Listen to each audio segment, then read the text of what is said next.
কিসে রিজিক বাড়ে, কি করলে রিজিকে ভরপুর বারাকা হয়, রিজিকের চাবিকাঠি কোথায়, কোন পথে চললে রিজিকে ভরপুর বারাকা হবে, আমার জীবনে বরকত নেমে আসবে রিজিকে, এটা জানতে মনে যাচ্ছে না আমাদের? হ্যাঁ, কষ্ট হচ্ছে আপনাদের? কষ্ট হচ্ছে? তাহলে কি করলে রিজিকে ভরপুর বারাকা হয়, কি করলে আমার জীবনে ভরপুর বারাকা নেমে আসে, এই পয়েন্টটাতে আমরা একটু আলোকপাত করি। যেসব কাজ করলে আমাদের জীবনে রিজিকে আসমানি বারাকা নেমে আসবে, আমাদের রিজিকে আসমানি বারাকা নেমে আসুক, আমরা চাই কি চাই না? সবাই আমরা চাই নিশ্চয়ই। যে কাজ করলে রিজিকে আসমানি বারাকা আসে, এর এক নম্বর হচ্ছে তাকওয়াল্লাহ, আল্লাহর ভয়।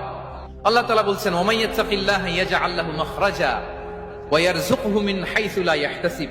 যে আল্লাহকে ভয় করে, যে আল্লাহ সচেতন, আল্লাহ তাকে মাখরাজ, মাখরাজ মানে কি জানেন? ওই যে এক্সিট লেখা না এদিকে, এই এক্সিটকে আরবিতে বলে মাখরাজ, মানে কোথাও আটকাবেন না, বের হওয়ার রাস্তা আছে, কোথাও আটকাবেন না, বের হওয়ার রাস্তা আল্লাহ তাআলা অ্যারেঞ্জ করে দিবেন। You will have the way out from crisis. ক্রাইসিসে পড়লে, সংকট মোমেন্টে আল্লাহ তাআলা ওখান থেকে এক্সিটের ব্যবস্থা আপনাকে করে দিবেন। ওয়া ইয়ারযুকহু মিন হাইসু